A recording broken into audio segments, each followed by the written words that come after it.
আসসালামু আলাইকুম প্রিয় দর্শক, অন্য মঞ্চের আলাপচারিতায় আপনাদের সকলকে আমন্ত্রণ জানাচ্ছি। প্রিয় সুধী, সবাইকে প্রীতি ও শুভেচ্ছা। আপনারা জানেন বাংলাদেশে একটি নির্বাচন আসন্ন, আর মাত্র 4 মাস বাকি বা 5 মাস বাকি।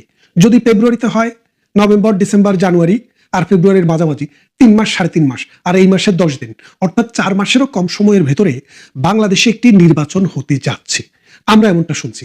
কিন্তু বাংলাদেশে গত 40 বছরের নির্বাচনের 6 মাস, 1 বছর, 8 মাস, 10 মাস আগ থেকে বাংলাদেশে একটি উৎসবের আমেজ বিরাজ করত। অর্থাৎ কে ক্ষমতায় আসবে, কে ক্ষমতার থেকে চলে যাবে, কারা ভোটে দাঁড়াবেন, কাদেরকে মানুষ ভোট দিবেন, কার মার্কা কি হবে, নতুন কোন রাজনৈতিক দল আছে ইত্যাকার বিষয় নিয়ে হাটে মাঠে ঘাটে নানান জল্পনা কল্পনা এবং আলাপ আলোচনা চলত। কিন্তু এখন বাংলাদেশে সেই রকমের জল্পনা কল্পনা আলোচনা কিন্তু আর নেই। কেন নেই? বাংলাদেশে ভোট যারা দেয়, এই ভোট দানকারী মানুষদের মধ্যে এককভাবে সবচাইতে বড় যে দলটিকে ভোট দেয় মানুষ, সেটি হচ্ছে বাংলাদেশ আওয়ামী লীগ। এটি আমার মুখের কথা নয়। বাংলাদেশে 1970-এর নির্বাচন থেকে শুরু করে 2024 পর্যন্ত বাংলাদেশে বৈধ, অবৈধ, সামরিক, বেসামরিক, তত্ত্বাবধায়ক, অতত্ত্বাবধায়ক বা দলীয় সরকারের অধীনে যত নির্বাচন হয়েছে, সমস্ত নির্বাচনের ভোটগুলোকে আপনি যোগ করেন, বিএনপির গুলা, জাতীয় পার্টির গুলা, জামাতের গুলো অথবা অন্য কোনো দল যোগ করে আপনি যতটা নির্বাচন হয়েছে তত দিয়ে ভাগ দেন, ভাগ দিয়ে বিএনপির সাথে জামাতের সাথে কম্পেয়ার করে দেখেন। তার মানে হচ্ছে বাংলাদেশে এককভাবে আওয়ামী লীগের চাইতে বেশি ভোট কোনো কালেও কোনো লোক পায়নি, কোনো দল পায়নি, ভবিষ্যতেও, অদূর ভবিষ্যতেও সেটা পাওয়ার কোনো সম্ভাবনা নেই। এই বাস্তবতায় ডক্টর ইউনূস বাংলাদেশের আওয়ামী লীগের কার্যক্রম নিষিদ্ধ করার পর বাংলাদেশ আওয়ামী লীগের অ্যাবসেন্সে যে নির্বাচনটি করার তিনি চেষ্টা করেছেন, সেই নির্বাচনটি ডক্টর ইউনূসের পক্ষে করা সম্ভব হচ্ছে না। কারণ আন্তর্জাতিক মহল, বিশেষ করে বিশেষ যে আন্তর্জাতিক সংগঠন আছে, আন্তর্জাতিক যে সংস্থা আছে, জাতিসংঘ, মানবাধিকার কমিশন এবং নাগরিকের জন্য মানে পৃথিবীর যে বড় বড় রাষ্ট্রসমূহ আছে, সেই রকম রাষ্ট্রসমূহ ডক্টর ইউনূসকে সুনির্দিষ্টভাবে জানিয়ে দিয়েছে যে বাংলাদেশে যদি আওয়ামী লীগবিহীন কোনো নির্বাচন হয়, সেই নির্বাচনকে তারা সমর্থন দেবেন না এবং সেই নির্বাচনকে একটি বৈধ সরকার বলে, নির্বাচনের মাধ্যমে যে সরকার আসবে সেই সরকারকে বৈধ সরকার বলে স্বীকৃতি দেবে না। পৃথিবীর বিশেষ করে আমেরিকায় দিবে না, ইউরোপ দিবে না, জাপান দেবে না, কানাডা দিবে না, অস্ট্রেলিয়া দিবে না। তারা অলরেডি আওয়ামী লীগের সাথে কথা হয়েছে। আওয়ামী লীগের উচ্চ মহল থেকে আমরা যে খবর পেয়েছি যে তারা আওয়ামী লীগকে নিশ্চিত করেছে যে বাংলাদেশে যদি কোনো নির্বাচন হয়, সেই নির্বাচনে আওয়ামী লীগের প্রতিনিধিত্ব থাকতে হবে। যদি আওয়ামী লীগের প্রতিনিধিত্ব না থাকে, যেই সরকার আসবে সেই নির্বাচনের মাধ্যমে সেই সরকারকে স্বীকৃতি দিবে না এবং সেই সরকারের সাথে কোনো রকমের অর্থনৈতিক কর্মকাণ্ডে তারা দ্বিপক্ষীয় চুক্তি করবে না। তার মানেটা এখন বোঝেন, বাংলাদেশে আপনি বৈদেশিক বিনিয়োগ বলেন, বিদেশ থেকে ঋণ আনতে চান, বিদেশের লোক পাঠাতে চান, আপনার তো দ্বিপক্ষীয় একটা সমঝোতা স্মারক স্বাক্ষর হয়, একটা চুক্তি হয়। এখন যদি সরকারটিকেই যদি কেউ স্বীকার না করে, তাহলে ওই সরকারের সাথে কেউ কোনো রকমের চুক্তি করবে না, যার ফলে বাংলাদেশ অন্ধকারে নিমজ্জিত হবে। আপনারা জানেন আফগানিস্তানে তালেবানকে বলেছিল যে তোমরা যদি নারীর অধিকার নিশ্চিত না করো, নারীদের স্কুলে যাওয়া যদি নিশ্চিত না করো, নারীদের ভোটাধিকার এবং মানবাধিকার যদি নিশ্চিত না করো, তাইলে তালেবান সরকারকে আমরা স্বীকৃতি দেব না। পৃথিবীর প্রায় 90% দেশ এখনো তালেবান সরকারকে স্বীকৃতি দেয়নি। সেখানকার শিশু মৃত্যুর হার পৃথিবীতে আফ্রিকার পরে সবচেয়ে বেশি এবং মানুষের মাথাপিছু আয় মাত্র $600। এই গরিব রাষ্ট্রটির সরকারকে পৃথিবীর বেশিরভাগ রাষ্ট্রই স্বীকৃতি দেয়নি।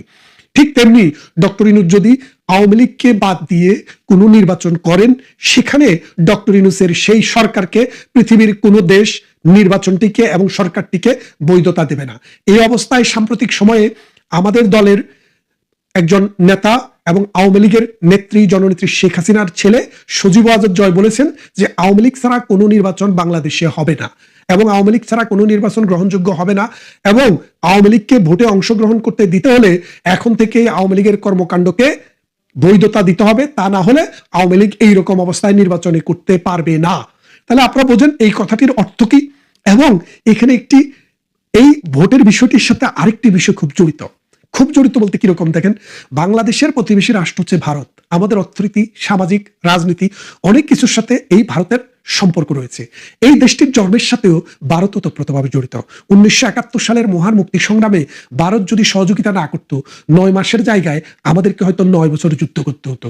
আমাদের দেশে মাটি, পোড়া মাটি আমরা ফেরত পেতাম, একটি গাছও থাকতো না, অসংখ্য মানুষের মৃত্যু হতো, বাড়িঘর পুড়িয়ে বিরান ভূমি হয়ে যেত। কিন্তু ভারত যখনই আমাদের পাশে এসে দাঁড়িয়েছে, আমরা অতি অল্প সময়ের ভিতরে আমরা এই যুদ্ধে জয়লাভ করেছি। তার মানে বাংলাদেশের জন্মের সাথে ভারতের যেমন জড়িত, পরবর্তীতে গত 53 বছরে নানান প্রকল্পে ভারত আমাদেরকে সহায়তা দিয়েছে। শুধু সহায়তা নয়, আমরা যখন বিদ্যুতের আলোর অভাবে ডুবে যাচ্ছিলাম, তখন তারা বিদ্যুৎ উৎপাদনে সহযোগিতা করেছে এবং ভারত থেকেও বিদ্যুৎ বাংলাদেশে এসছে। ভারতের হলদিয়া পোর্ট ব্যবহার করে আমরা প্রতি বছর 5,000 কোটি টাকা বিদেশে রপ্তানি করতাম। সাম্প্রতিক ভারত সেটি বন্ধ করে দিয়েছে। আমাদের চাল, ডাল, লবণ, তেল, চিনি, প্রাত্যহিক জীবনে যে প্রয়োজন, সেটার বেশিরভাগ সামগ্রী আমরা ভারত থেকে কিনি। এখন ভারত আমাদের যে আপনারা জানেন যে গার্মেন্টস সামগ্রী, এই গার্মেন্টস ম্যানুফ্যাকচারিংটা আমাদের বিদেশে আমরা রপ্তানি করি 70 বিলিয়ন, আর ভারত থেকে আমরা 8 বিলিয়ন এই গার্মেন্টস ম্যানুফ্যাকচারিং তৈরি করার যে কাঁচামাল, সেটা আমরা ভারত থেকে নিয়ে আসি। এখন ভারত থেকে দিন দিন সেটা আনা যখন কঠিন হচ্ছে, আমাদেরকে দৌড়াতে হচ্ছে চায়না, আমাদেরকে দৌড়াতে হচ্ছে আমেরিকা, আমাদেরকে দৌড়াতে হচ্ছে ইউক্রেন, আমাদেরকে দৌড়াতে হচ্ছে আমেরিকায়। এর ফলে আমাদের পরিবহন কস্ট বেড়ে যাচ্ছে 20% এবং আমাদের প্রোডাকশন কস্টের সাথে ওই 20% যোগ হয়ে যাচ্ছে, যার ফলে আমরা বিশ্ববাজার থেকে ছিটকে যাচ্ছি। এই অবস্থায় ভারতের সাথে আমেরিকার যে সম্পর্কটি খারাপ ছিল, আমেরিকার সেই সম্পর্কটি এখন টার্নিং নিচ্ছে, অর্থাৎ আমেরিকা এখন ভারতের সাথে আবার সম্পর্ক পুনরুদ্ধারের চেষ্টা করছে এবং ডোনাল্ড ট্রাম্প প্রস্তাবও দিয়েছে এবং সেটা আলোচনার ভিত্তিতে চলছে যে ভারতের যে ট্যারিফ, সেটিকে 15 থেকে 20%-এর ভিতরে নামিয়ে আনবে এবং ভারতের সম্পর্ক উন্নয়ন হবে আমেরিকার সাথে। এবং মোদি এবং ভারত, এই আমেরিকার যদি সম্পর্ক, আমেরিকার ডোনাল্ড ট্রাম্পের যে সম্পর্ক, সেই সম্পর্কের বরফ যেহেতু গলতে শুরু করেছে, আপনারা বুঝতেই পারেন দক্ষিণ পূর্ব এশিয়ার এই বিশেষ করে বাংলাদেশ এবং মিয়ানমারের এই অংশে যদি কোনো রকমের কোনো সিদ্ধান্ত নিতে হয়, তাহলে ভারতের কনসার্নটাকে কনসিডারেশনে নিতে হবে। এটি কিন্তু ডোনাল্ড ট্রাম্প ক্লিয়ারলি বলে দিয়েছে। আপনি দেখেছেন প্রথম ভিজিটে বলেছে যে প্রাইম মিনিস্টার বাংলাদেশ সম্পর্কে বলবে, তিনি বাংলাদেশকে ডিল করছেন লং টাইম। তো এখন সেই অবস্থাটা আবার ফেরত আসতেছে এবং আন্তর্জাতিক যত মহল আছে সবাই এবং ভারতের সাথে প্রধানমন্ত্রী শেখ হাসিনার সাথে দিল্লিতে দর কষাকষি শুরু করেছেন এবং প্রধানমন্ত্রী শেখ হাসিনা ক্লিয়ার সিগন্যাল পেয়ে গেছেন যে ভারত, আমেরিকা, ব্রিটেন, ইউরোপ এবং অস্ট্রেলিয়া, কানাডা, নিউজিল্যান্ড সহ পৃথিবীর সভ্য সকল গণতান্ত্রিক দেশ ডক্টর ইউনূসকে খবর পাঠিয়ে দিয়েছে যে যেভাবেই আপনি নির্বাচন করেন, যদি আওয়ামী লীগের নির্বাচনে অংশগ্রহণ করার সুযোগ না থাকে, দেশের বিগেস্ট পলিটিক্যাল পার্টি এবং সবচেয়ে বড় জনগোষ্ঠীকে যারা নিয়ন্ত্রণ করে এবং বড় জনগোষ্ঠী যাদের সাথে আছে, তাদেরকে বাদ দিয়ে সেই নির্বাচনকে আমরা অ্যাকসেপ্ট করব না। আপনি জানেন সাম্প্রতিক জায়গা মানে বাংলাদেশের বড় বড় যে উন্নয়ন প্রকল্পগুলো আছে, এই উন্নয়ন প্রকল্পে সবচেয়ে বেশি আমাদেরকে যে টাকা দেয় সেটা হলো জাপানের জাইকা নামে একটি সংস্থা। এই সংস্থাটি জানিয়ে দিয়েছে বাংলাদেশে একটি সুষ্ঠু নির্বাচনের মাধ্যমে, অংশগ্রহণমূলক নির্বাচনের মাধ্যমে পরবর্তী সরকার যদি না আসে, সেই পর্যন্ত তারা আর কোনো বিনিয়োগ করবে না। IMF ক্লিয়ারলি জানিয়ে দিয়েছে ডক্টর ইউনূসের সরকারের অধীনে তারা আর কোনো টাকা ছাড় দেবে না। অর্থাৎ শেখ হাসিনার সাথে যে চুক্তিটি হয়েছিল, IMF আমাদেরকে মানে আমাদের অর্থনীতির রেস্কিউ এবং আমাদের অর্থনীতিকে স্থিতিশীল রাখার জন্য যে লোন দেওয়ার জন্য প্রতিশ্রুতিবদ্ধ, এক কিস্তি প্রধানমন্ত্রী শেখ হাসিনার সময় এসেছিল, আরেক কিস্তি ডক্টর ইউনূসের সময় এসেছিল, কিন্তু এখন তারা বলে দিয়েছে পরবর্তী কিস্তি আর ছাড় হবে না যদি না একটি বৈধ সরকার বাংলাদেশের ক্ষমতায় আসে। এখন ডক্টর ইউনূসকে ভাবতে হবে যে বৈধ সরকার বলতে কি বোঝায়। সকল দলের অংশগ্রহণে যদি সরকার না হয়, তাহলে আন্তর্জাতিক মহল সেটাকে বৈধ মনে করবে কিনা। দেখেন বাংলাদেশে এর আগেও এই বিএনপি ছাড়া বা অন্য দল ছাড়া নির্বাচন হয়েছে, কিন্তু সেই ক্ষেত্রে ওইসব দলের নির্বাচনে অংশগ্রহণ করাতে কোনো প্রতিবন্ধকতা ছিল না। আপনি নির্বাচনে অংশগ্রহণ করতে পারবেন, আপনি স্বেচ্ছায় নির্বাচনে অংশগ্রহণ করেননি, তার মানে হচ্ছে আপনি বলেছেন প্রধানমন্ত্রী শেখ হাসিনার অধীনে নির্বাচন হলে যাবেন না, সেই জন্য আপনি যাননি। বিএনপিকে কিন্তু আমরা কখনো নির্বাচনে যেতে নিষেধ করিনি, বরং 14 সালে বলা হয়েছিল যে আমরা সমস্ত দলের এই ইয়েদেরকে দিয়ে মানে কনস্টিটিউশনাল যে ইলেকশনের ভিতরে আমাদের যে সংসদ সদস্য আছে সেখান থেকে সদস্যদেরকে দিয়ে একটি সরকার করে দিব, তত্ত্বাবধায়ক সরকার নয়। সেখানে বিএনপিকে পুলিশ মন্ত্রণালয় দেওয়ারও প্রস্তাব দেওয়া হয়েছিল, বিএনপি যায়নি। তার মানেটা দাঁড়াচ্ছে কি, আগের নির্বাচনে বিএনপিকে অংশগ্রহণ করার সুযোগ দেওয়া হয়েছিল কিন্তু বিএনপি যায়নি। আর এবারের নির্বাচনে আওয়ামী লীগকে অংশগ্রহণ করার সুযোগ দেওয়া হচ্ছে না। তার মানে এই দুইটা বিষয়ের মধ্যে যে তফাৎটা, এই জিনিসটা অনেকে হয়তো বুঝতে পারেননি। এখন আমি সেই জন্য এই বিষয়টিকে ব্যাখ্যা করলাম আবারও, যে একটি দলকে সুযোগ দেওয়ার পরেও অংশগ্রহণ না করা আর একটি দলকে সুযোগ দেওয়া মানে অংশগ্রহণ করার সুযোগে না দেওয়া, এই দুটি জিনিসের মধ্যে ডে অ্যান্ড নাইট তফাৎ।